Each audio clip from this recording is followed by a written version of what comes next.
ethics in children right from their formative years. Then Swamiji served as Acharya Chinmaya Mission, Kolkata, where he had a chance to interact with a wide section of people coming from different walks of life through the Lions Club, the Rotary Club, apart from addressing several industries and corporate bodies by conducting various talks and workshops. Swamiji was made the Acharya of Brahmachari course at Siddhabadi, Himachal Pradesh between the years 2002 to 2004. In the year 2004, Swamiji was posted at Rourkela as Acharya, and under him flourished two Chinmaya Vidyalayas. In November 2006, Pujya Swamiji took over as the Acharya of the Chinmaya Mission, Ranchi. Pujya Swamiji has not only been conducting regular discourses on the various traditional topics from the Ramayana, the Bhagavata, the Bhagavad Gita, the Upanishads, but has also organized and conducted numerous workshops on pranayama, yogasana, dhyana, developing leadership qualities for the employees from the corporate sector. Swamiji has conducted batches of Jagannath Pracharaks training course in 2013 in Puri, organized by Sri Jagannath Temple, Puri, where 120 Pracharaks have been trained under him. Swamiji conducted the Kailash Mansarovar tour thrice and the Sri Lanka camp and tour twice, including Vrindavan, Nemi Sharanya, and Puri camps. In February 2020, Pujya Swamiji took over the charge as Acharya of the Chinmaya Mission, Patiala, Punjab, where he has been impressing everyone with his deep knowledge of the scriptures and his intense desires to impart this jnana to his devotees. He has also conducted online national level examinations on Mahabharata and Bhagavad Purana, in which more than 900 examinees participated. The main motto behind these were to inculcate the values of these scriptures and bring its time-tested and invaluable wisdom to as many people as possible. Swamiji is deeply loved by his devotees for his simplicity and his unconditional love for his followers. Our worshipful salutations to Pujya Swami Madhvanandaji. On behalf of the entire Vidyalaya fraternity, I offer my humble salutations to the patron of Chinmaya Mission Jamshedpur and Chairman Chinmaya Vidyalaya South Park, Sir B. Chandrasekhar. Let me also accord a convivial welcome to the President of Chinmaya Mission Jamshedpur, Sir B. Surendranath.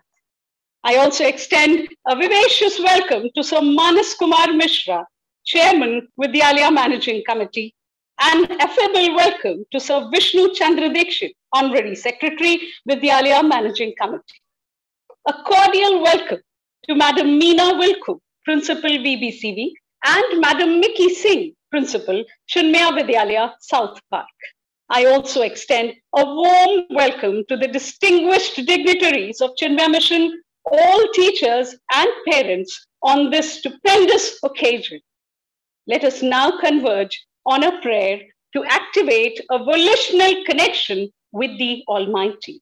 May the Lord's grace and divinity initiate us on the path of righteousness and wisdom.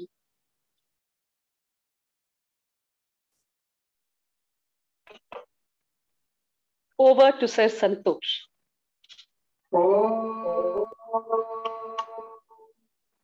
Sehna bhavatu, sehno bhunaktu, sahaviryam karvavahai, tejasvinavadhityastu ma vishvavahai. Om Shanti, Shanti, Shanti. Hari Om. Shri Gurubhyo Namaha. Hari ओम। गुरु ब्रह्मा गुरु विष्णु गुरुदेवो महेश्वरः गुरुरेव परब्रह्म तस्मै श्री गुरवे नमः।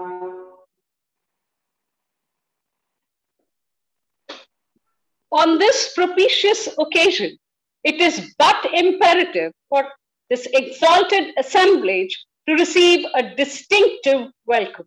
Therefore, I request Honorary Chairman Chinmaya Vidyalaya South Park and patron of Chinmaya Mission Jamshedpur, Sir B. Chandrasekhar, to propose the inaugural address. Sir, please.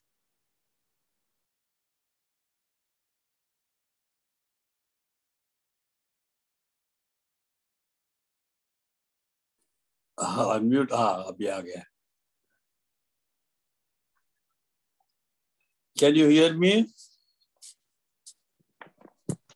Yes, sir.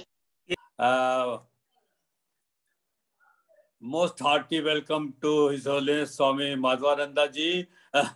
We have met on so many occasions and so many places. Very recently in Jamshedpur, when His Holiness Swami Swarupanand ji was here.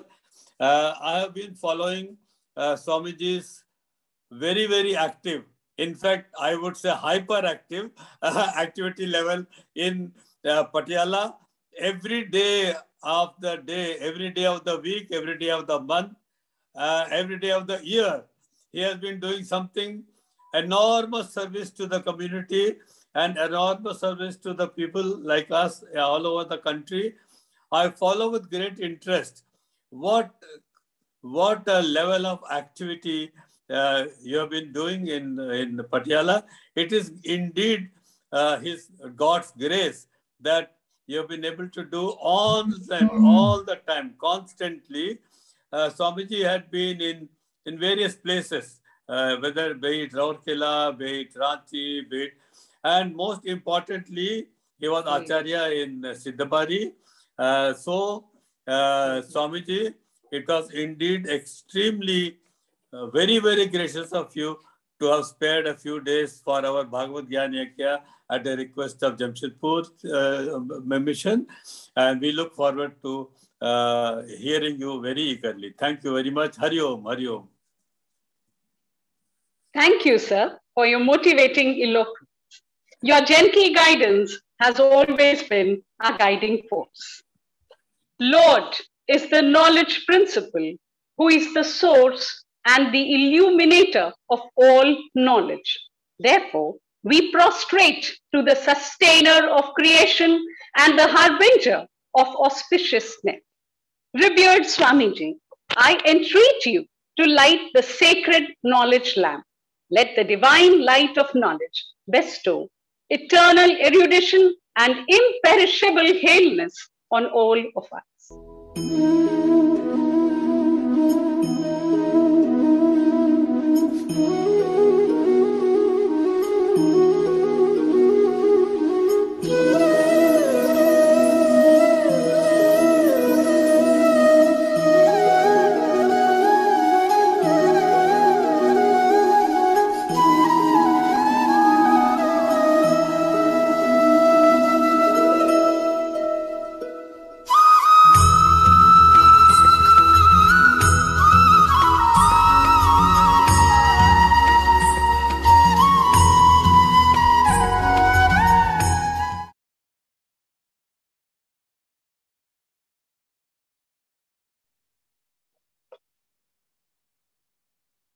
May the Lord be with us throughout.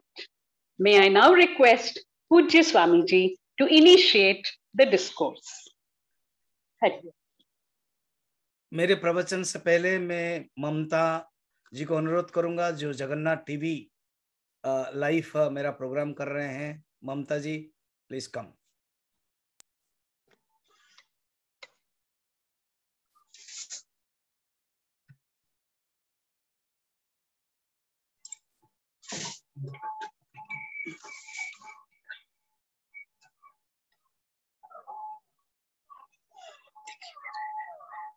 Mamata, start करो. जय Jagannath Swami ji. Yes. और all the viewers, सबको मेरा प्रणाम। हमारा सौभाग्य है कि हम दिल्ली से पटियाला आए हैं, स्वामी जी के सानिध्य में है, और 2 दिन से हम लोग चिन्मय मिशन पटियाला में है, तो हमें बहुत ही अच्छा लग रहा है। ये हमारा परम सौभाग्य है कि स्वामी जी के जो भी लेक्चर्स है हम उसको लाइव करने की कोशिश करते हैं और आगे भी करते रहेंगे। तो आप सब व्यूअर्स को बहुत बहुत स्वागत है हमारे जगन्नाथ टीवी पर, और स्वामी जी का आशीर्वाद सब पर बनी रहे, इसीलिए मेरा प्रार्थना है। जय जगन्नाथ।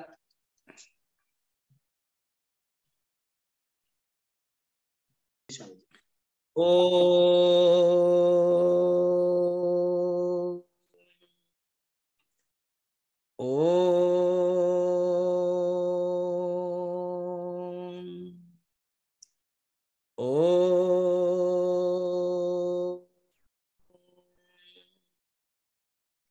ओम सहना भवतु सहनौ भुनक्तु सह वीर्यं करवावहै तेजस्विनावधीतमस्तु मा विद्विषावहै। ओम शांतिः शांतिः शांतिः।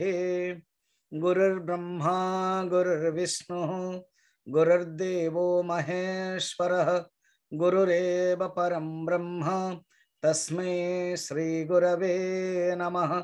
समस्त जन कल्याणे निरतं करुणामयं नमामि चिन्मयं देवं सद्गुरुं ब्रह्मवित्तवरं वसुदेवसुतं देवं कंसचाणूरमर्दनं देवकी परमानन्दं कृष्णं वन्दे जगद्गुरुं कृष्णं वन्दे जगद्गुरुं।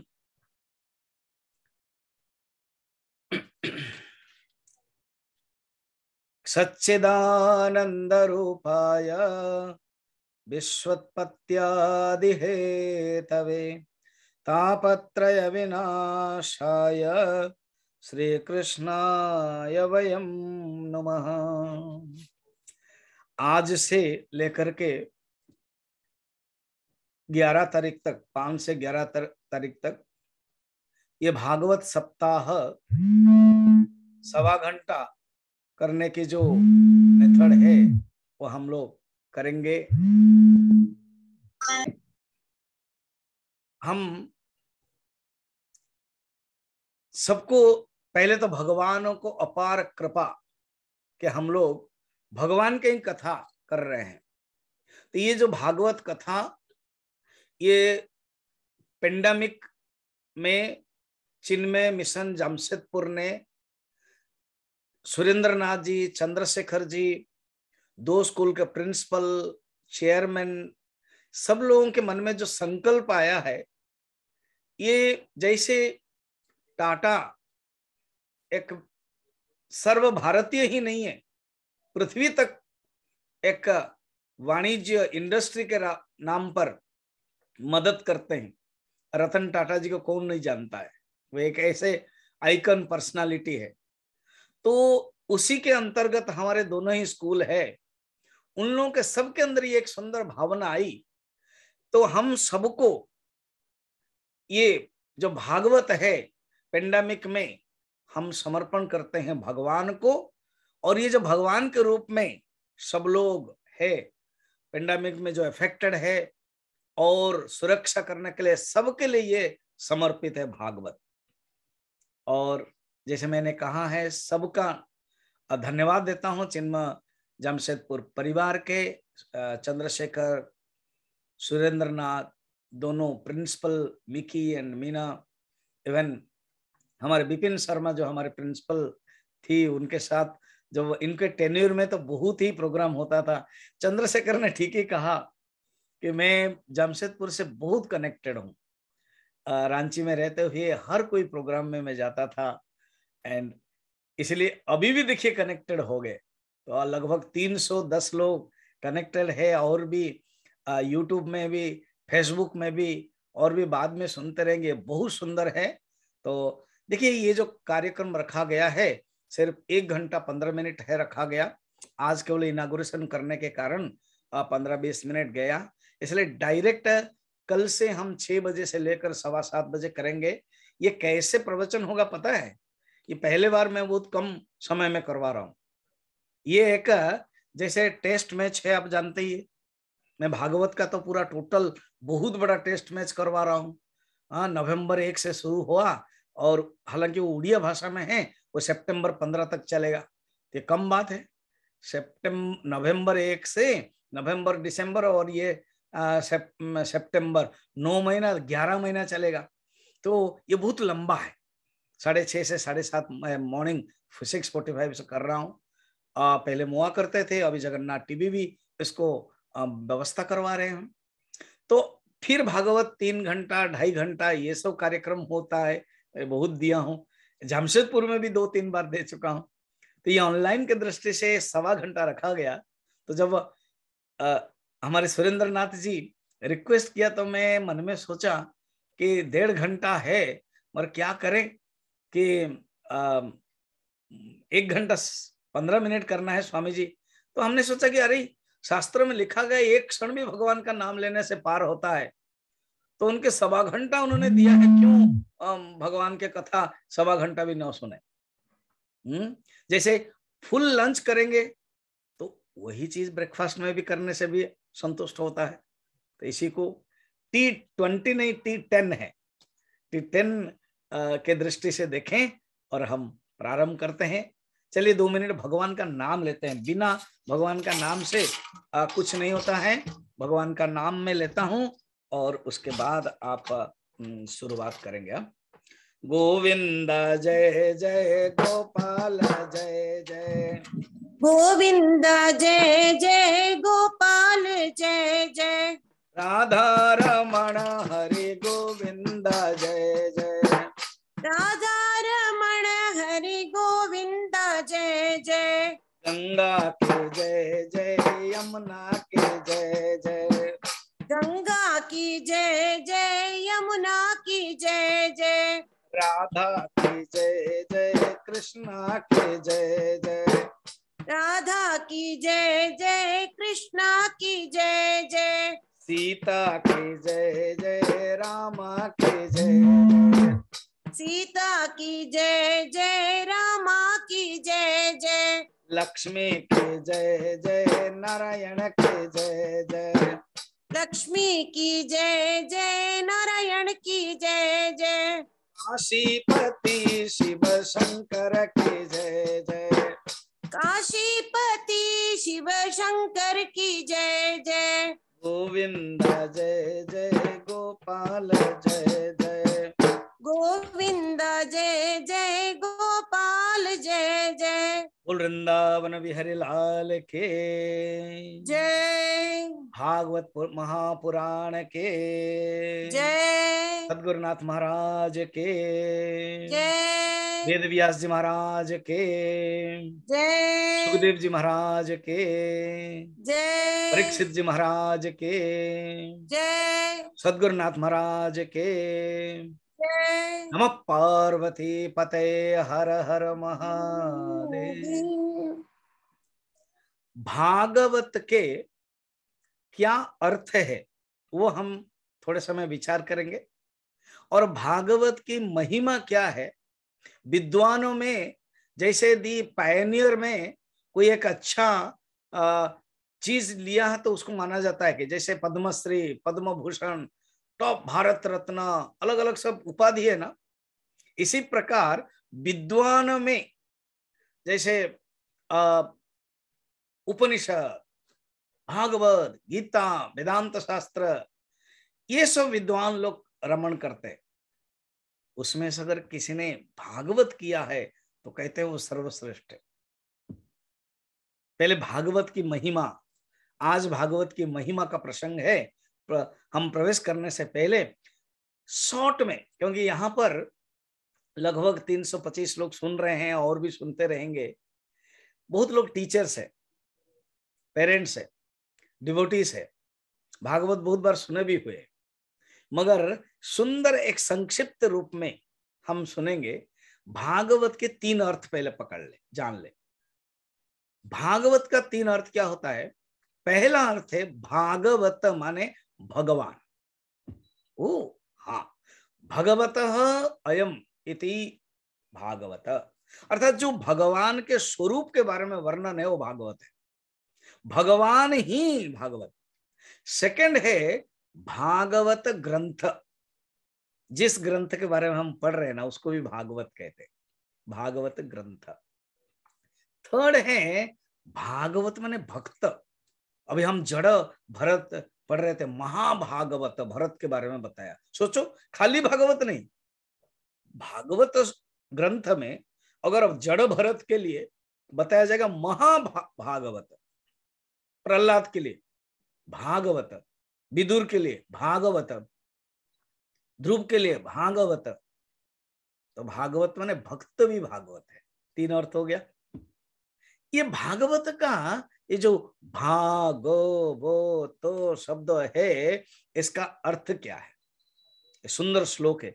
भकारे जन्मतम भावम, भ है, ग है, व है, त है। भकारे जन्मतम भावम, गकारे ज्ञान उदये, तकारे ब्रह्म रूपम च, तकारे ब्रह्म, वकारे ब्रह्म रूपम च, तकारे तत्वदर्शनात्। अर्थात भ माने भाव। 1 घंटा, सवा घंटा अगर हम सुन करके हमारे अंदर भाव आ गया है तो जानना भागवत सुनने का प्रयोजन सिद्ध हो गया है। भकारे जन्मतम भावम भक्ति, गकारे ज्ञान उदय, गोकार ज्ञान, ज्ञान उदय हो जाता है गोकार में, गौकार में ज्ञान उदय, ज्ञान होता है। परमहंस संहिता ये भागवतम।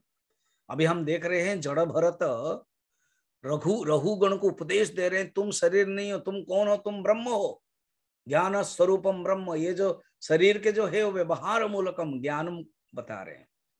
फिर उसके बाद वो किसके ज्ञान, किसके ज्ञान प्राप्त करना है? वो माने भाग व, एक एक करते देखिए। वो माने ब्रह्म, ब्रह्म परमात्मा, और उस परमात्मा को अनुभव करना है तत्व रूप में, आत्म रूप में, ये ही भागवत। ये एक अर्थ हुआ। द्वितीय अर्थ सुनिए। भो माने भविष्य, बो माने वर्तमान, भाग, गो माने गत, बो माने वर्तमान। ये जो भविष्य काल, गत काल, अतीत काल एवं वर्तमान काल रे जो तत्व हमेशा रहता है, एक ही तत्व रहता है, वो है भागवत। भागवत। भा माने भविष्य में, ग माने अतीत में, वो माने वर्तमान में। वो जो तत्व, त माने तत्व, जो तत्व इन एंड थ्रू अतीत, वर्तमान, भविष्य में रहता है, वो ही भागवत तत्व है। ठीक है। और एक सुंदर अर्थ है भा ग व त। भा मने ये जो भवसागर, भवसागर को तार करने के लिए, ये जो भवसागर को तार, भाग व माने श्रेष्ठ, व माने श्रेष्ठ, भवसागर को तार करने के लिए, तरणी माने नौका, भागवत, व माने वरम, वर माने श्रेष्ठ, श्रेष्ठ नौका, ये है संसार को पार करने के लिए श्रेष्ठ नौका ही ये भागवत है। चलिए, भागवत में 18,000 श्लोक है। अभी जो मेरे पीछे भगवान सुंदर कृष्ण का फोटो आप देख रहे हैं, ये मेरा पेटेंट फोटो है। जितने भी भागवत होता है मैं इनको रखता हूं। हालांकि मुख है, आप सोचो ये भागवत के जो 12 स्कंद है ना, ये भगवान का ही रूप है। पादद्वयम प्रथमम द्वितीयम च, ये जो 12 स्कंद होता है भागवत में। अभी हम तो एक दो स्कंद में प्रवेश कर ही लेंगे आज, उसके पहले महात्म्य कहानी देखेंगे। और ये जो भागवत जो है ये एक कोई ग्रंथ नहीं है, ये भागवत स्वयं भगवान आ गए हैं, इसी में ही है, भागवत में ही है। उस कहानी को हम बताएंगे, मगर एक रूपक के रूप में देखिए। मीन्स जैसे चीनी है, चीनी से बना हुआ जो खिलौना है ना, तो खिलौना में बच्चा आनंद लेता है। फिर उसको कैसे थे खेल लिया है ना, उसको खाओ। उसके गेम के दृष्टि से कहते हैं पहले तुमको कौन सा पसंद है ना, पैर तोड़ो फिर खाओ। तो वो खेलते खेलते वो खाने की, अर्थात जो बच्चा खाता नहीं ना, ये माताजी लोग बड़ा सुंदर इनोवेटिव करते हैं। तो खेलता कौन सा तुझे पसंद है ना, शीर खा लो शीर। इसी प्रकार ये जो भागवत हम देखते हैं ना, ये भागवत भगवान कृष्ण के रूप है। अगर कोई भागवत एक स्कंद पढ़ लिया, द्वितीय स्कंद पढ़ लिया, अर्थात भागवत के प्रथम चरण, भगवान के प्रथम चरण और द्वितीय चरण को आत्मसात कर लिया, इस श्लोक को पूरा टोटल पढ़िए तभी जान लेंगे।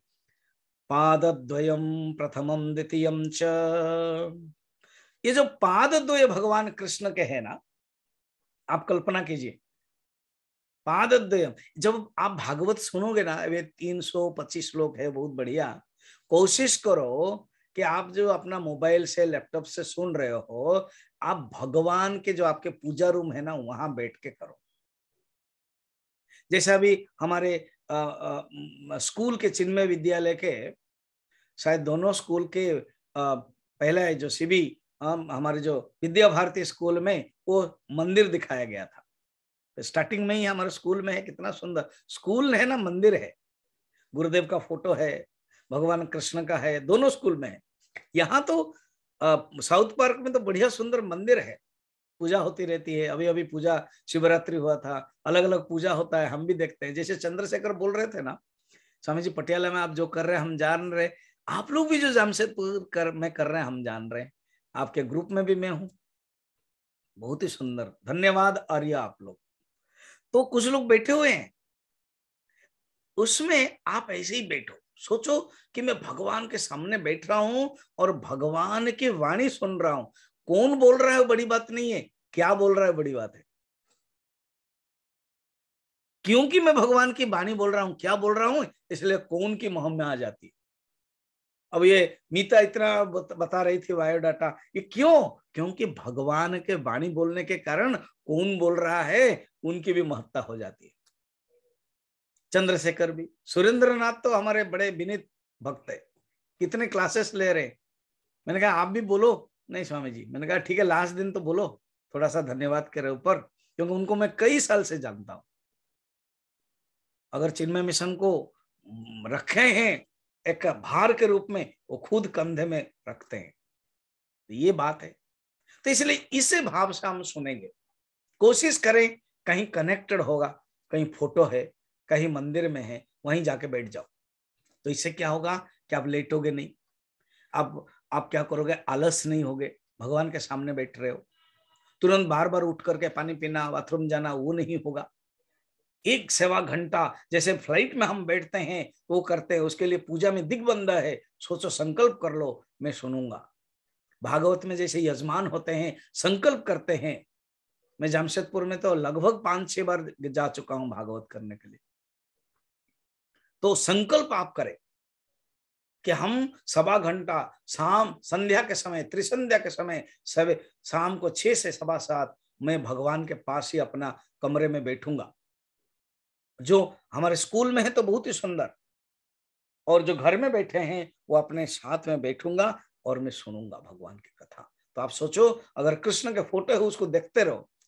अरे भगवान को देखते देखते ही सोचो, एक भक्त है गीता प्रवचन दिया, बस प्रथम अध्याय के ही श्लोक में वो रह गया, माधव पांडवश्चैव ततः श्वेते हये कुंदे हये युक्ते महति स्यंदने स्थितो संक माधव पांडवश्चैव शंख दद्मो प्रदत्मतुः, बस इसी श्लोक में रुक गया हो और भागवत नहीं पढ़ पाया। क्यों, जब जब पढ़ता था उसको सीनरी आ जाता था, महाभारत युद्ध है, भगवान कृष्ण सारथी के रूप में है और अर्जुन है, माधव पांडव, और दोनों शंख फूंक रहे, बस वहीं पर अटक जाता है। कितना धन्य है वो भागी। हम लोग तो कुछ तो करें, भागवत सुनते समय भगवान से कनेक्ट करें। जैसे कुछ लोग अभी लिखे, स्वामी जी आपका मॉर्निंग चैनल लिंक है कि इवनिंग लिंक है? ये इवनिंग लिंक बनाया गया, याद रखिए। मॉर्निंग लिंक में मेरा जगन्नाथ टीवी के तरफ से उड़िया भागवत हो रहा है, तो मॉर्निंग लिंक कनेक्ट नहीं है, दूसरे को आप बता दीजिएगा। तो जैसे लिंक से कनेक्ट हो जाते हो ना, BSNL कनेक्ट्स इंडिया जैसे कहते हैं, आप लिंक से कनेक्ट हो जाते हो। चलो ये तो जानने के लिए, देखने के लिए व्यवहारिक लिंक है, अल्टीमेटली भगवान से लिंक लगा दे। पादद्वयम, जब मैं बोल रहा हूं मन में सोचे सचमुच पादद्वय, और लिटरली अगर आपके पास भगवान की फोटो है उसको देखते रहो, मूर्ति है उसको देखते रहो। पादद्वयम कौन है? 2 स्कंद है, प्रथमा द्वितीयम तृतीयम च गुह्यम, जो भगवान के जो गुह्य प्रदेश है ना वो तृतीय गुह्यम। चतुर्थ कटी, जो कटी प्रदेश है, कटी है चतुर्थ। फिर पंचमम क्या पता है? नाभि, भगवान के जो नाभि प्रदेश है, पंचम स्कंद। और षष्टम हृदयम, ये जो षष्ठ स्कंद है ना हृदय है। और बाहुद्वयम सप्तम अष्टम, ये जो बाहुद्वय है सप्तम अष्टमम। कंठस्थु राजन नवमम, अच्छा हुआ यहां तक आ गए भगवान कृष्ण। अभी इसमें देख लो, जब आप मुझे देख रहे हो उसमें भगवान कृष्ण का देख लो, कंठ भी आ गया है। कंठस्थु राजन नवमम तथा ने मुखारविंद, आहा इसी में कितना सुंदर लग रहे हैं भगवान। मुखारविंद, क्या सुंदर सौंदर्य है। एक चोर था, कोई कृष्ण भगवान कथा कह रहा थे, पंडित हमारे जैसे, भगवान के जो सुंदर अलंकार है ना, वो अलंकार के बारे में वर्णन कर रहा था। सोचा कि अरे ये पंडित जिस अलंकार के बारे में बोल रहा है जरूर कोई लड़का है, क्योंकि वर्णन कर रहे थे वो वृंदावन के मधुवन में, वृंदावन के कुंज वन में वो कृष्ण सुंदर बना हुआ है। तो जान लिया कि उसका नाम है कान्हा कृष्ण। चोर इतना नहीं जानता था। और पहने हुए हैं वो सुंदर कुंडल है, कानों में कुंडल, मुकुट आदि से जान लिया कि इसको ले ले, परमानेंट फायदा हो जाएगा। देन पंडित को पकड़ा, कहे देखिए मैं चोर हूं, सच सच बताओ ये जो आपने वर्णन किया ये कहाँ है? ये डर मार के बोल दिए, जान लिया कि चोर है, मारेगा, चाकू भी दिखा रहा। कहा भाई वृंदावन में बहुत दूर है, जाना पड़ेगा। ना जाऊंगा मैं, जरूर लूंगा, एक बार ले लूंगा, हो जाएगा। भगवान ने जान लिया आज पता नहीं कोई एक संस्कार से आया हुआ है, आज लीला करेंगे। भगवान तो कृष्णमय लीलामय। तो पहुंच गया, कुछ दिन के बाद पुकारा, कान्हा। पंडित ने कहा था तुम्हारा नाम कान्हा है, सिर्फ कान्हा नहीं है, तुम्हारा नाम गोपाल भी कहा था, कोई कोई प्यार से तुमको माधव बोलते, तुम्हारा नाम ऐसे ही है, कहाँ आओ। तो भगवान सचमुच आ गए। क्या सुंदर कथा है, भक्त लोग बढ़िया सुंदर कहते हैं। भगवान आ गए, कहते क्या लेना चाहते हो? कहते हैं तुम्हारे तो मुख से, तुम्हारी बातों से सुन के ही मेरा मन मोहित हो गया, और इच्छा तो है लेने के लिए। ठीक है, मैं पहले लेना चाहते हो ले लो। तो भगवान ने दोनों हाथ निकाल दिया, और निकाल करके जो कंगन निकाला वो चोर कह रहे कि नहीं नहीं नहीं नहीं, ये मेरे हाथ से जब कंगन आ जाता है मुझे अच्छा नहीं लगता है, कि सुना सुना लग रहा है तुम्हारा हाथ, तुम इतना सुंदर हो, तुम्हारी वाणी इतनी सुंदर है, उसी में ही रहने दो। भगवान ने तो माया कर दिया, क्योंकि भगवान को कोई टच करेगा, भगवान को कोई स्पर्श करेगा तो वो चोर रहेगा क्या? वो तो भक्ति हो गया। तो वो सब लीला कर रहा है। अच्छा मैं कानों का कुंडल छोटा है वो ले लूं ना ले लो? बस कान पकड़ रहा है, ले लिया, कर नहीं नहीं नहीं खाली लग रहा है, फिर पहना दिया। भगवान कहते फिर क्या लोगे? और ले लो। एक एक करके अगर सब निकल रहा है, सब कह रहा है प्रभु मुझे और कुछ नहीं चाहिए, आप इतना सुंदर बने रहो, आप है कौन? बस जान लिया अंतःकरण शुद्ध हो गया। जड़ा भरत रहुगण राजा के पाली की डाल रहे हैं, और रहुगण राजा कपिल भगवान के पास जा रहे थे ज्ञान प्राप्त करने के लिए, सौभिर देश के सिंधु नरेश है। तो जड़ भरत सबे जन्म से लेकर आज तक बात नहीं किया, मगर आज ये जो रहुगण को सोचा कि मैं अगर पालिकी के मैं उसको ऊपर उठाया हूं तो लोग बाद में कहेंगे संत जड़ भरत जैसा है, उन्होंने उसको उठाया फिर भी उसकी मुक्ति नहीं हुई। सत्संग क्या महिमा है। तो उनके दया आ गई, बस प्रवचन देने लगे। सोचो संत की कृपा है, भगवान की कृपा है। ऐसे ही पादद्वयम मुखारविंद, कितना सुंदर लग रहे हैं भगवान। दशम स्कंद मुखार विंदम, एकादश चक्ष ललाट पटले। आप लोग दो आंख को देखे, कितना सुंदर ये जो आंख है, इतना प्यारा प्यारा ही आंख है। एकादश चक्ष ललाट पटले द्वादशो शिरो में ती विभाति, ये द्वादश स्कंद जो है मुकुट है। इस प्रकार के जो भागवत स्वरूप को चिंतन करता है वो भगवान को प्राप्त कर लेता है, क्योंकि भगवान ही विग्रहमय भागवत, भगवान ही भागवत अर्णव में घुस गए, भगवान ही आगे प्रवेश कर लिया। ऐसे इसको जो पढ़ता है वो भक्तिम मुक्तिम बिंदते। भागवत में जो महात्म्य है वो स्कंद पुराण में भी है, पद्म पुराण में भी है। तो महात्म्य के कुछ कथा है, उसको हम देखते हैं। अब थोड़ा सा चैनल सिस्टम, आजकल जैसे चैनल चल रहा है, वो चैनल सिस्टम में मैं आपको बताता हूं। जैसे 2022 मार्च महीना, 5 मार्च, एक आप लोगों के लिए, चिन्मय मिशन जमशेदपुर के लिए ऑनलाइन का एक इतिहास बन गया। इसी प्रकार कलयुग के, अब प्रश्न होगा स्वामी जी कलयुग क्या होता है? 4 युग हैं स्वामी जी, कलयुग का आयु क्या है? कलयुग का आयु 4,32,000 है।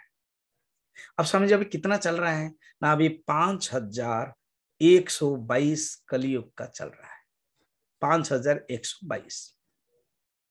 तो 4,32,000 से माइनस 5,122 करो, बहुत बचा है। मेरा पॉइंट ये है, कलयुग कब स्टार्ट होता है ना? भगवान कृष्ण जब अपना शरीर त्याग कर देते हैं, उसी दिन से कलयुग स्टार्ट। जैसे एडी हम लोग पढ़ते मॉडर्न इंडियन हिस्ट्री में, वर्ल्ड हिस्ट्री में, इतिहास के दृष्टि से एडी, तो एडी क्या होता है ना? जब जीसस क्राइस्ट गुजर गए उसके बाद एडी स्टार्ट।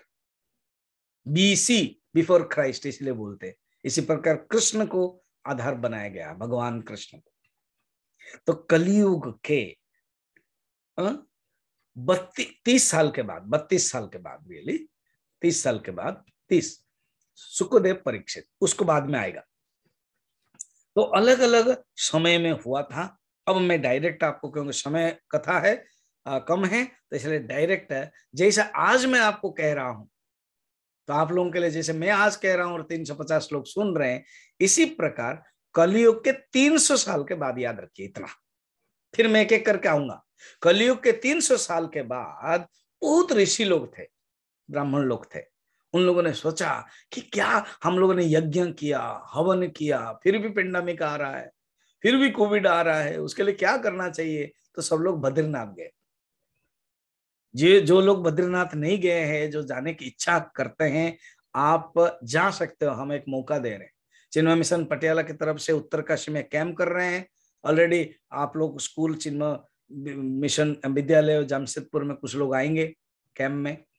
फिर उसके बाद 4 धाम कर रहे हैं, उसमें बद्रीनाथ है। जून से आप कनेक्ट रखो। तो बद्रीनाथ वो लोग चले गए। बद्रीनाथ में जाकर के स्तुति किया। स्तुति जब किया तब ब्रह्मा प्रकट हो गए। बोले क्या प्रॉब्लम है, क्या बताओ ना? हमारे यज्ञ किया, हवन किया, कथा कह रहे हैं, कीर्तन कर रहे हैं, मगर शांति नहीं है। देखो, शायद हमारे मन को ढूंढो, हम अपने अपने जगह पर है, यही तो नहीं हो रहा हमारे जीवन में। हाँ स्वामी जी हमारा भी हो रहा है। भागवत चाहिए। अभी ब्रह्मा कह रहे हैं, कथा बड़ा इंटरेस्टिंग है। ब्रह्मा कह रहे सुनो सुनो, एक मैं चक्र दे रहा हूं, एक चक्र दे रहा हूं, एक चक्र दे रहा हूं। चक्र बोलते डिस्क। इसको तुम छोड़ दो और वो अपने आप गिरता जाएगा, अपने आप चलता रहेगा। कभी आपने बचपन में साइकिल रिम को किया है? ये जो साइकिल का जो रिम होता है ना, टायर के बाद वो होता है, उसको आपने कभी लकड़ी में दे करके चलाया होगा, या प्लास्टिक का बचपन में खेला होगा, बाजार में पिताजी माताजी खरीद के दे दिया होगा, प्लास्टिक का होगा, उसको चलाया होगा। या कोई डिस्क है, इसको चलाया होगा। सोचे इसे डिस्क है, उसको लेकर के ब्रह्मा ने कहा कि उसको चलो। संस्कृत में चक्र को कहते हैं नेमी, संस्कृत में चक्र को कहते हैं नेमी। और ये जो नेमी है, उस नेम को चलते जाओ और जहां रुकेगा वहां तुम लोग भागवत कथा करना। बड़ा इंटरेस्टिंग है, कहानी इंटरेस्टिंग। तो अभी चलते गए, अब सोचे कल्पना करो, स्पेशली हमारे स्कूल के बच्चे भी है, टीचर्स है, और जो एनुअल स्पोर्ट्स होता है आप लोग प्लेग्राउंड में जाते हो, 1-2 बार मैं भी आ चुका हूँ प्रोग्राम में। तो सपोज जो रनिंग कर रहे हैं, हाँ, तो रनिंग कर रहे हैं सब लोग है, चलता चलता चलता, इसका तो बद्रीनाथ, उसके बाद आया होगा रुद्रप्रयाग आदि, उसके बाद गंगा जैसे बह रही है, और चलते से गंगा तो पहले ही है, अभी तो ये कलयुग का है, तो उसके साथ चलते चलते चलते आप जल्दी ले आओ, ला करके मैं लेके आ रहा हूँ। जहां पर रुक गया ना, लखनऊ से 70-80 किलोमीटर दूर है, उसका नाम है नैमिषारण्य। नैमिषारण्य, ये नैमिषारण्य उसको बोलते हैं। नेमि माने चक्र, नेमि को संस्कृत में चक्र, चक्र जहां शीर्यत माने रुक गया, चक्र तीर्थ कहते। मैंने भी भागवत करवाया है वहां। कभी ऐसे संकल्प आएगा, आप लोगों में से किसी का संकल्प हो, या टोटल हम कैंप के माध्यम से भागवत करवाए देंगे। सुखताल, जहां सुखदेव जी प्रवचन दिया था परीक्षित को, सुखताल है, वहां भी करवा सकते हैं। वृंदावन ताहा धन्य वृंदावनम, वृंदावन जहां भगवान की लीला है, वहां भी भागवत मैंने सब जगह पर किया है, सुखताल में नहीं किया, करेंगे। तो ये भाव है, क्योंकि स्थान की महिमा है, तीर्थ की महिमा है। तो वहां जब पहुंच गए, वहां चक्र रुक गया, इसलिए उसका नाम नैमिषारण्य। नेमि माने मन, नेमि माने ये जो चक्र है, मन रूपक चक्र है। आध्यात्मिक अर्थ क्या है? जहां हमारा मन भटक रहा है, हम ये चाहिए, हम वो चाहिए, हम वो चाहिए, पेंडेमिक में हमारा लॉस हो गया, पेंडेमिक में हमारा गड़बड़ हो गया, मगर जहां भगवान के कथा आती है ना, मन वहां रुक जाता है, वहां स्तब्ध हो जाता है, तो जानना यही नैमिषारण्य। आप अपने कमरे में मोबाइल के साथ बैठे हो, लैपटॉप के साथ बैठे हो, मगर मन भगवान में लग गया, तो आपका कमरा, आपका स्थान ही नैमिषारण्य बन गया। कितना सुंदर भाव है, इसी को ही नैमिषारण्य बन जाता है। अब क्या हुआ, ब्रह्मा जी ने कहा था सुनो, वहां रहने के बाद भागवत करना। तो उसमें से एक ऋषि थे, उनका नाम है सुत्त महाराज। तो सुत्त महाराज को कहा कि आप तो सुने हो, तो आप भागवत करो। एक किसी ने पूछा ये सुत्त कौन है? मेरा बहुत कंटिन्यू प्रवचन चल रहा है, लगभग 100-150 लोग जो है, उसमें से कुछ लोग मुझे जानते होंगे। उड़िया में तो भागवत चल रहा है, पटियाला की तरफ से अलग अलग कक्षा चल रहा है। तो एक ने, माता जी ने बड़ा सुंदर लिखा कि Swami ji, you are the question and you are the answer. मैं गीता में ये अपरोक्षानुभूति, बहुत कठिन ग्रंथ है अपरोक्षानुभूति, मगर इसी ढंग से संवाद के माध्यम से उसको सरल बनाया जाता है।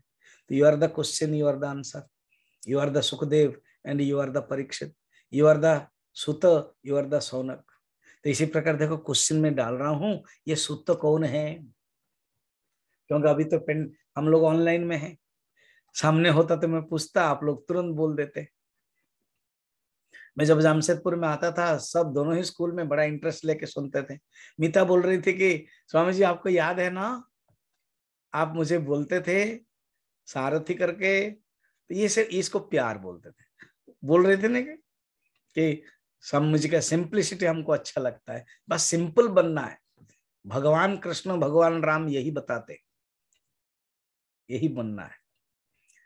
तो अब क्या है सुनिए, बड़ा इंटरेस्टिंग। सुत कौन है, वो उनको कैसे पावरफुल आ गया, वो कैसे कथा जानते हैं?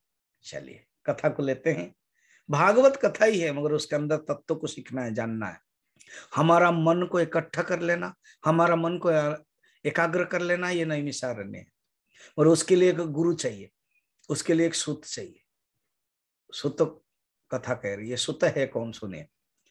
महाभारत जब हो गया, बलराम जी और किसी में युद्ध नहीं किया, वो बोले कि मैं सब तीर्थ जाऊंगा। तीर्थ में आकर के ये नैमिषारण्य ही, उसमें नैमिषारण्य नाम नहीं था, नैमिषारण्य तो बाद में हुआ।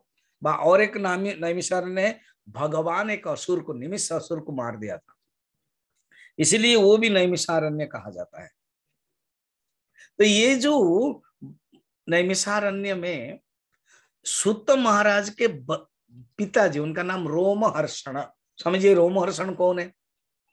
ये रोमहर्षण कौन है? वेद व्यास जी का शिष्य है। बस इतना ही समझ ले, शिष्य है। वो कौन जाति के ये है वो सब है वर्णन, आप इस लफड़े में मत पड़े। जान ले वेद व्यास जी का एक शिष्य है जो पुराण, भागवत नहीं हुआ था अभी तक, पुराण, बाकी पुराण 17 पुराण उनको ऑथराइज किया था, तुम प्रचार करो। वो बैठे हैं प्रचार कर रहे हैं। ये जो सुत्त करके, सुत्त का अर्थ ही है छोटा लड़का, सुत्त का अर्थ लड़का, वो बैठा था क्योंकि पिताजी को कुछ दक्षिणा मिलेगी, फल मिलेगा, सब ये भी लेके आ जाएगा, ये बैठा था। अब बलराम जी घूमते घूमते आए, सुंदर सत्संग चल रहा है। अब सोचो मैं सत्संग कर रहा हूं और आप लोग सुन रहे हो, इसी बीच में गुरुदेव आ जाएंगे तो मुझे उठना पड़ेगा। मैं जान नहीं पाऊंगा तो अलग बात है, और जानूंगा तो अभी क्या है ना, जो प्रवचन दे रहे ना रोमहर्षण, तो सब लोग रोमहर्षण को देख के कर रहे हैं, बैठे हैं। तो वो लोग नहीं देख पा रहे हैं पीछे कौन आया, मगर रोमहर्षण जानते हैं कि पीछे कौन आया, तो बंद करना चाहिए, नहीं किया तो ये अहंकार का प्रतीक हो गया। तो वो बलराम जी ने क्या किया, मार दिया। क्या, एक तिनका लाया, क्या हुआ, वो धड़ से सिर अलग हो गया। अब ये जितने ऋषि लोग सुन रहे थे बड़ा मुश्किल में पड़ गए, क्या बात है, तो गलत बात हो गई। तो देखा कौन किया, बलराम जी। तो बलराम जी तो भगवान है, सब लोग प्रणाम किया और कहा कि अभी हम कथा कैसे करेंगे, क्योंकि इनसे सुन रहे थे। चिंता मत करो, आत्मा वै जायते पुत्रः, इसका कोई बेटा है नहीं, यही छोटा सा बेटा है, 5 साल का लड़का है, छोटा सा, उसका नाम सूत है, चिंता मत करो, उसको बैठाओ। बैठा दिया। भगवान बलराम कौन है? बलराम शब्द ब्रह्म है। बलराम शब्द ब्रह्म, जगन्नाथ कौन है? परम ब्रह्म। सुभद्रा कौन है? ब्रह्म विद्या। और सुदर्शन कौन है? आत्म साक्षात्कार। यही ही तत्व जगन्नाथ कथा में है। बलराम कौन है? ऋग्वेद। सुभद्रा कौन है? यजुर्वेद। जगन्नाथ कौन है? सामवेद। एंड सुदर्शन कौन है? अथर्ववेद। जगन्नाथ कौन है? बलराम कौन है? पहले बलराम बड़े होते हैं ना, बड़े दाऊ। बलराम कौन है ना? कर्मयोग, ये जो 6 अध्याय गीता का, और बीच में कौन है? भक्ति योग, सुभद्रा, ये पूरा 7 से 12, और 13 से 18 जगन्नाथ कृष्ण, और महात्म्य सुदर्शन चक्र। इसलिए रथ यात्रा में पहले बलराम के रथ जाता है, इसका अर्थ जीवन में कर्म पहले जाए, उसके बाद सुभद्रा के भक्ति, उसके बाद ज्ञान। तो बलराम जी शब्द ब्रह्म टच कर दिया, सब ज्ञान आ जाएगा।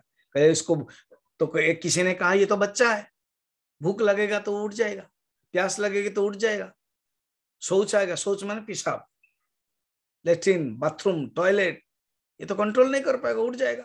नहीं, ये जब कथा कहेगा, ये जब कथा सुनेगा, उसको भूख नहीं लगेगी, प्यास नहीं लगेगी। हाँ, यही बात है ना। तो मिल गया। ये महाभारत के समय में। अब आप कथा को आ जाइए, मैं जल्दी चला जाता हूं। जब महाभारत समापन हुआ, तब ये जो अश्वत्थामा ने देखा कि ये पांडुवंश में मरा, पांडुवंश को नष्ट करना चाहता हूं, उसने ब्रह्मास्त्र छोड़ दिया उत्तरा के गर्भ में। उत्तरा के गर्भ में परीक्षित है। ये परीक्षित ही भागवत का श्रोता है, परीक्षित को ही भागवत बताया गया है, तो गर्भ में है। भगवान कृष्ण परीक्षित के अंदर जाकर के उसको रक्षा किया, इसलिए उनका नाम परीक्षित है, विष्णुरात। परीक्षित माने परिशेषण इक्षित, 2 अर्थ होता है, एक है एग्जामिनेड, टेस्टेड बाय गॉड, और दूसरा है भगवान को उन्होंने देखा था मां के गर्भ में। परितः इक्षित अर्थात अच्छी तरह से, क्योंकि भगवान घुमा रहे थे गदा को, चक्र को नहीं, गदा को, तो भगवान को देखा था। इसलिए जब जन्म हुआ तो वो ढूंढ रहा है कि मैं जिसको देखा था मां के गर्भ में कौन है। तो ये परीक्षित जन्म हो गया। उसके बाद भगवान चले गए, अपना शरीर त्याग कर दिया। उसके बाद युधिष्ठिर भी इस परीक्षित को राजा बना दिया। एंड भगवान जिस दिन चले गए, मैंने बताया था कलयुग हो गया, तो कलयुग का पहला राजा है परीक्षित। इतना समझो। स्वामी जी आपने ये सुतो महाराज के बात कही, फिर बीच में परीक्षित ले आए। चिंता मत करो, ये एक चैनल है और ये परीक्षित है, मैं जोड़ूंगा। अब ये जो परीक्षित है, ये राजा कलियुग के 30 साल तक युद्ध शासन किया। हो गया। एक दिन उनके अंदर इच्छा हुई कि और ये धर्मराज युधिष्ठिर का मुकुट पहन रहे। एक दिन वो घूम रहे थे, एक सीनरी देखा। एक सीनरी ये देखा कि सीनरी क्या देखा कि एक गाय है जो बुढ़ी हो गई। कहानी बड़ा इंटरेस्टिंग है, प्रथम स्कंद में है।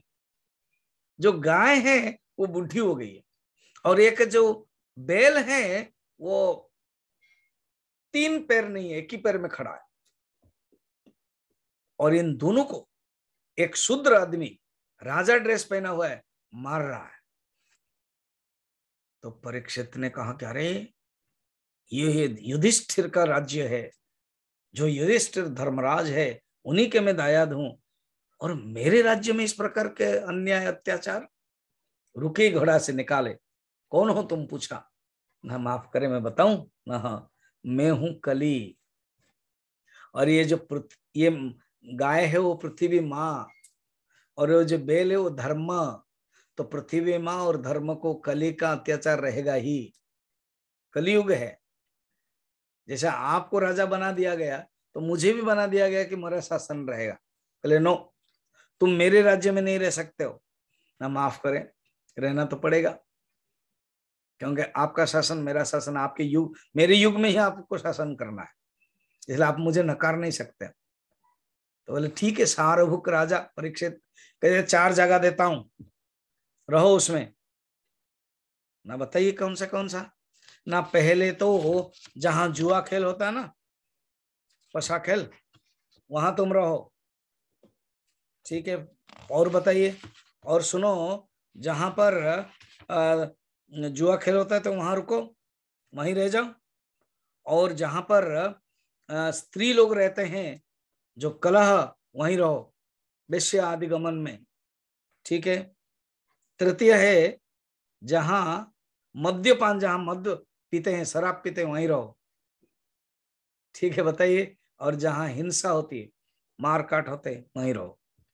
खली ने कहा प्रभु एक बात बताऊं, ऐसे 4 घर दे रहे हो जो थोड़ा सा रहने लायक नहीं, झगड़ा ये, मुझे भी तो एक अच्छा रूम दीजिए ना, जहाँ इलेक्ट्रिसिटी हो, पानी भी हो, संभवतः एसी भी हो, तो एक अच्छा जगह दीजिए। पहले ठीक है चिंता मत करो, मैं एक अच्छा जगह देता हूँ, वो है पंचमम सुवर्णम, सोना में रहो, अच्छा जगह है सोना। तो कली ने सोचा इसी सोने के माध्यम से ही मैं आपके ऊपर प्रभाव डालूंगा। मुझे जो आपने अपमान किया, और मेरा तो काम है, कोई भी है कली के प्रभाव में आएगा, आप तो जरूर आएंगे। मगर अभी क्या करें, युधिष्ठिर का मुकुट पहने, कोई गलत नहीं हो सकता है। अब क्या हुआ, एक दिन कुछ दिन जाने के बाद उनके मन में आया, जो पहनना है ना, राजा लोग क्या करते हैं अपना मुकुट पहनते हैं, रात में तो सो जाते हैं, मुकुट निकाल कर ड्रेस पहनते हैं, पोशाक पहनते हैं, मुकुट पहनते हैं, फिर जाने के लिए शासन राज्य जाते हैं, अपना पार्लियामेंट जाते हैं, प्रासाद आते हैं राज्य, फिर अपना शासन करवाते हैं। तो एक दिन जो युधिष्ठिर के मुकुट पहनना था, सेवक को बताया सुनो हमारे जितने रत्न भंडार में अनेक मुकुट है, खुलो सब मैं देखता हूं। तो एक जरासंध का मुकुट जो भीमसेन ने परास्त करके लाया था, वो अधर्म खचित, क्योंकि इस परीक्षित ने कहा कि सुनो धर्म खचित सोने में तुम रह नहीं सकते हो, अधर्म अर्जित सोने में रहोगे। तो इसलिए कली पहले नहीं रह पाया, क्योंकि युधिष्ठिर धर्म अर्जित सोने पहने थे, कोई अधर्म नहीं है। तो मगर जो मुकुट आया था जरासंध का, उसमें अधर्म है, गलती से उन्होंने पहन लिया, कली प्रवेश कर लिया। राज्य संघ शासन करने के लिए जाना था उनको पार्लियामेंट, उनको अभी क्या मन में सोचा कि शिकार करने के लिए जाऊंगा। सब लोग अपेक्षा कर रहे हैं, इंतजार कर रहे हैं, मंत्री सेनापति आज कुछ विचार करेंगे, राजा नहीं आए। चले गए। अभी जैसे यूक्रेन और रशिया युद्ध हो रहा, अब आई डोंट नो सही है कि नहीं, न्यूज तो इधर उधर सब चलता है। प्रोमो के लिए कि यूक्रेन के जो राष्ट्रपति है, राष्ट्रपति भवन में किया गया, बमबारी हो गया और वो भाग गए, कहाँ पता नहीं। तो वो उनको भी रहना है, कहीं भी रहना। तो जब युद्ध करेंगे तो कली प्रवेश करेगा ना, तो कली जब प्रवेश करेगा तो अपने सुरक्षा के लिए चाहेंगे। तो इसी प्रकार परीक्षित जंगल चले गए शिकार करने के लिए, और कली के प्रभाव, कली बैठ गया, बैठ करके उनको कह रहे इधर चलो, उधर चलो, उधर चलो। अब देखा कोई पानी नहीं है, भूख लग रही है, प्यास लग रही है, एक आश्रम में पहुंच गए। समीक ऋषि थे, ये जो समीक ऋषि आश्रम में बैठे थे, वो क्या किया, उन्होंने देखा कि अरे हम बैठे हैं, शांत हो गए, ध्यान कर रहे हैं। तो उन्होंने उनको पानी मांगा। जब उन्होंने पानी मांगा, वो पानी तो वो दे नहीं रहे क्योंकि ध्यान कर रहे हैं। तो सर्प, एक मरा हुआ था सर्प, उसको लेकर के लटका दिया। देखो उनके मन में आया, जो भगवान कृष्ण के भक्त है, पांडव के अर्जुन के पोता है, अभिमन्यु के बेटा है, आज उन्होंने ऋषि का कितना अपमान किया, क्योंकि कली का प्रभाव है। जब मनुष्य कली का प्रभाव करते यही होता है,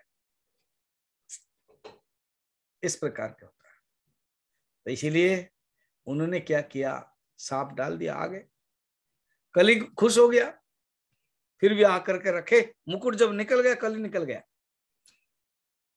अब अनुताप आ गया, पश्चाताप आ गया, क्योंकि भक्त है।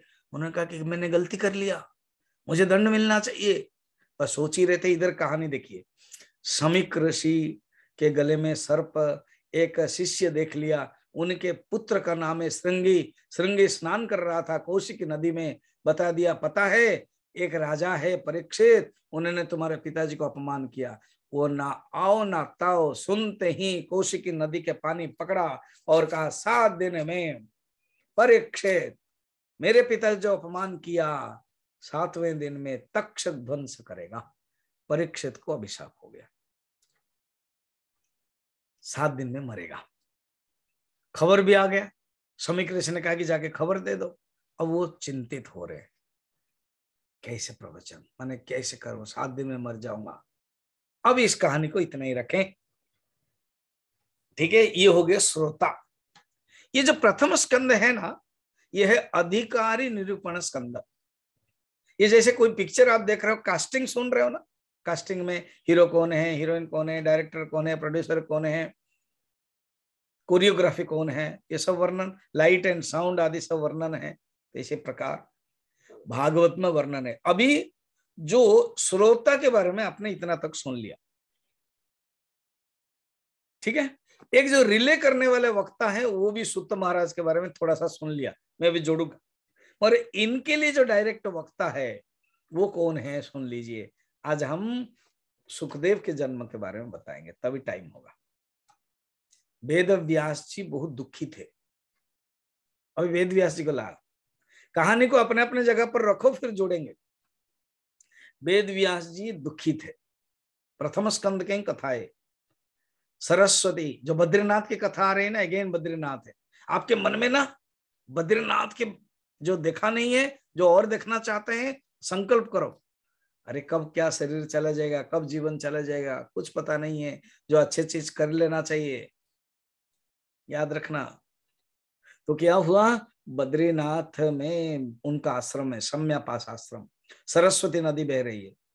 बहुत दुखी थे। क्या, मैं महाभारत लिखा, पुराण लिखा, फिर भी लोग कलयुग में लोग हैरान हो रहे हैं। उनको पता था इस प्रकार की युद्ध होने वाला है, उनको पता था हैरान होने वाले हैं। तो बैठे थे, नारद जी आ गए। नारद जी को कहा कैसे, ये कलयुग में किस प्रकार के लोग शांति मिलेगा, बताइए तो। तुमने भागवत नहीं लिखा, कृष्ण के कथा लिखो ठीक से। तो उन्होंने बताया, तो भागवत लिखा। सोचा कि ये जो भागवत है, मैं प्रचार करने के लिए किसी को तो दूं। तो अपने जो शिष्य है ना, वो अलग अलग शिष्य है। पैल ऋषि को उन्होंने क्या किया था, दिया था ऋग्वेद, फिर वैशंपायन को यजुर्वेद, फिर सामवेद को दिया था जैमिनी ऋषि को, फिर अथर्ववेद दिया था धरुण नंदन सुमंत को, फिर इतिहास पुराण ये रोमहर्षण को दिया था। सोचा कि भागवत किसको दूं, मेरा एक बेटा होता तो अच्छा होता, बेटा होता तो बहुत बढ़िया होता। तो उन्होंने संकल्प किया। उनकी पत्नी का नाम है वाटिका। वाटिका के घर में सुखदेव जी जो है भगवान वेद माने भगवान विष्णु के कृपा पात्र, भगवान शंकर के कृपा पात्र से सुखदेव जी अंदर है। इसका अनेक कथा है। तो सुखदेव जी 16 साल तक मां के गर्भ में रहे, आए नहीं। तो वेद व्यास जी पुकारा, जब पुकारा उठे। इसलिए एक श्लोक गाते हैं, यम प्रव्रजंतम अनुपेतम अपेत कृत्यम द्वैपायनो विरह कातर आजुहाव पुत्रेति तन्मयतया तरवो विमेदुः तम सर्वभूत हृदयम मुनिमानतोस्मि। जन्म होते ही 16 साल हो गए और चले गए। अरे बाबा मैं तो भागवत उनको सुनाने के लिए किया और वो चले गए। वो इंतजार कर रहे। भागवत के 4 श्लोक, बहुत ही सुंदर सुंदर श्लोक, चतुश्लोक नहीं है, वो अलग है। चतुश्लोकी ब्रह्मा को भगवान विष्णु ने बताया द्वितीय स्कंद में 10वां अध्याय, वो अलग है। तो भागवत के अच्छे अच्छे 4 श्लोक सुना करके शिष्य को दिया या कोई लकड़ हार काटने के वाले को दिया, सुन करके आगे सुखदेव जी कहते हैं मैं भागवत सुनना चाहता हूं, बताइए। वेद व्यास जी कहते हैं हाँ बताऊंगा, मगर एक काम करोगे ना, क्या तुमको भी प्रवचन देना। बोले ये प्रवचन धंधा नहीं कर सकते, हम नहीं करना चाहते हैं। फिर एक ही बार तुम बताओ, तुम जब एक बार बताओगे तो मुझे तसल्ली हो जाएगी, उसके बाद तुम्हारा गोमुख शुरू हो जाएगा, उसके बाद चलता रहेगा। सुखदेव जी राजी हो गया। ओके पिताजी आप भागवत कथा कहिए, कोई एक समय में मैं बोलूंगा, ओनली वन। तो सुखदेव जी भागवत सुना, चले गए।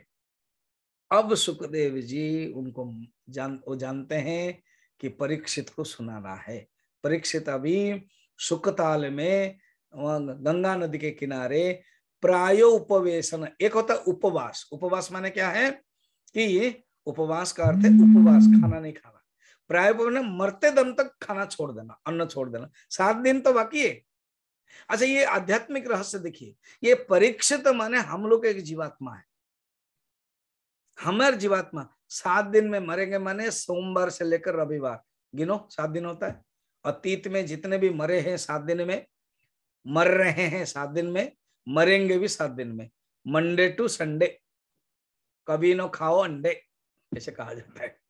तो अर्थात मंडे टू संडे ही लोग मरते हैं 7 दिन में। तो हम लोग जीवात्मा हैं, ये 7 दिन में मरने वाले हैं। हम लोग भी अभिशाप मिला है, काल हमको मारेगा। जन्म हुआ माने मरेंगे, उसके लिए गुरु चाहिए जीवन में। गुरु है सुखदेव जी आ जाए। जिसके जीवन में सुखदेव जी आ गए, जीवन धन्य हो गया।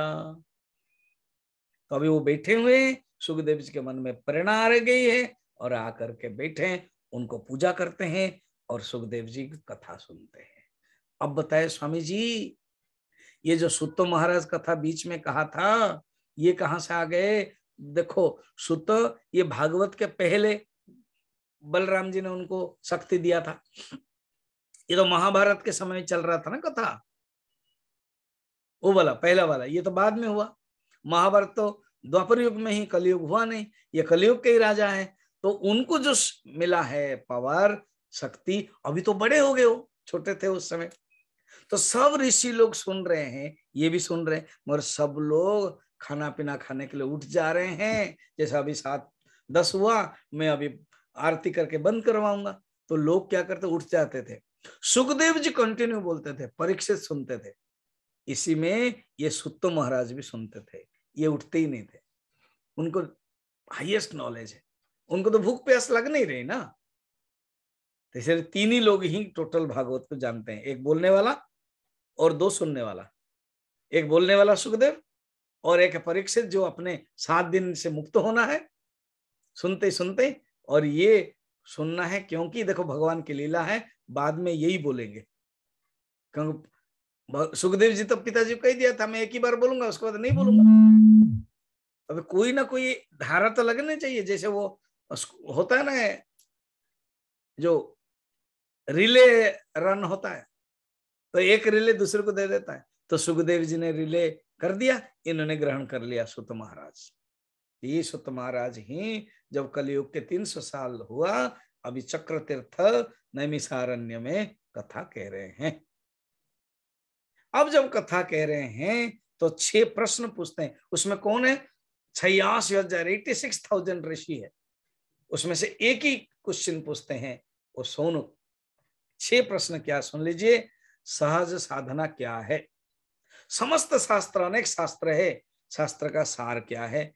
कृष्ण जन्म का कारण क्या है? उनका कर्म क्या है? उन और भी अवतार, जो जितने अवतार है वो सब हम जानना चाहते हैं।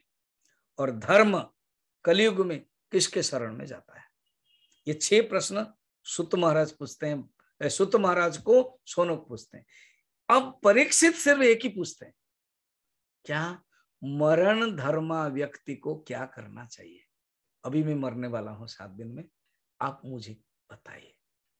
सुखदेव जी कहते हैं ठीक है, मैं तुमको बताता हूं। तो क्या? मैं तुमको बताता हूं, द्वितीय स्कंद साधना स्कंद। तो द्वितीय स्कंद जो साधना स्कंद है वो हम कल देखेंगे। और अभी आरती करेंगे। देखिए मैं समय पूरा बंद करता हूं ठीक टाइम पर, फलतः आप समय से भी ज्वाइन करेंगे। कल डट 6 बजे ओम शुरू हो जाएगा। रिकॉर्डिंग भी होता है, आप लोग बाद में भी सुन सकते हो। और 7:10 में बंद करूंगा। आरती आज हमारा आई थिंक मीनो जो प्रिंसिपल है वो करेंगे, उनका आप ऑन कर लो और देख सकते हो। हम देख सकते। मंगल कांति हसनी दसनन की, मंगल मुरली बीना धुन के, मंगल मुरली वीणा धुन की, मंगल बनिक त्रिभंगे हरे के, मंगल बनिक त्रिभंगी हरि की, मंगल सेवा सब सहचर के, मंगल सेवा सब सहचर की, मंगल सिर चंद्रिका मुकुट के, मंगल सिर चंद्रिका मुकुट की, मंगल छवि नयन में अटके, मंगल छवि नयन में अटकी, मंगल छटा अभी अंग अंग के, मंगल छटा भी अंग अंग की, मंगल गौर श्याम रस रंग के, मंगल गौर श्याम रस रंग की, मंगल अति कटि पियरे पटके, मंगल अति कटि पियरे पट की, मंगल चित्त बने नागर नटके, मंगल चितवनी नागर नटकी, मंगल शोभा कमल नयन के, मंगल शोभा कमल नयन की, मंगल माधुरी मृदल बहन के, मंगल माधुरी मृदुल बैन की, मंगल वृंदावन मग अटके, मंगल वृंदावन मग अटकी, मंगल क्रीडन जमुना तट के, मंगल क्रीडन जमुना तट की, मंगल चरण अरुण तरुवन के, मंगल चरण अरुण तरुवन की, मंगल करनी भगति हरिजन के, मंगल करनी भगति हरिजन की, मंगल जुगल प्रिया भावन के, मंगल जुगल प्रिया भावन की, मंगल श्री राधा जीवन के, मंगल श्री राधा जीवन की। गुरुदेव के पास आ जाओ, गुरुदेव को आरती कराओ। ओम न तत्र सूर्यो भाति न चंद्र तारकम, नेमाद् विद्युतो भान्ति कुतो यमग्निः, तमेव भान्तमनुभाति सर्वं, तस्य भासा सर्वमिदं विभाति।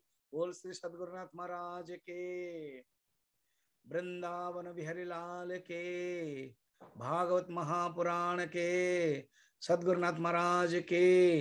ओम पूर्णमदः पूर्णमिदं पूर्णात् पूर्णमुदच्यते, पूर्णस्य पूर्णमादाय पूर्णमेवावशिष्यते। ओम शांति शांति शांति। इस प्रकार के अनेक अलग अलग कार्यक्रम चल रहा है। जो लोग उड़िया में समझते हैं वो लोग मॉर्निंग 6:45 to 7:45 उसका एक लिंक है, मॉर्निंग लिंक जूम का, यही नहीं है अलग। और मेरा गीता 11 चैप्टर चल रहा है 4 से 5, वो भी एक अलग लिंक है। और ये जो लिंक 7 डेज ये सेम लिंक है, इसी लिंक में आप रोज सुन सकते हैं। जो नहीं सुन पाए हैं आप दूसरों को भी बुलाइए और सब लोग ये लाभ लें। और आप लोग प्रश्न अगर पूछना है उसके लिए हम आपके लिए 1-2 दिन के बाद मेथड बताएंगे कैसे करना है। धन्यवाद सबको, सबको धन्यवाद। अभी जो आरती किए हैं हमारे प्रिंसिपल विद्या भारती चिन्मय विद्यालय के प्रिंसिपल मीना जी, उन्होंने आरती भी किया है। और बहुत ही आप लोगों की भक्ति, आप लोगों के बहुत बड़ा टीम है, दोनों स्कूल के और चिन्मय मिशन के 3, और हमारे टाटा के जो प्रबंधन के लोग हैं तो उन लोगों के भी सब सहयोग है। भक्ति से भगवान कृष्ण आप लोगों को कल्याण करे। इसी के साथ वाणी को हम विराम देते हैं। कल फिर 6 बजे मिलते हैं। हरिओम।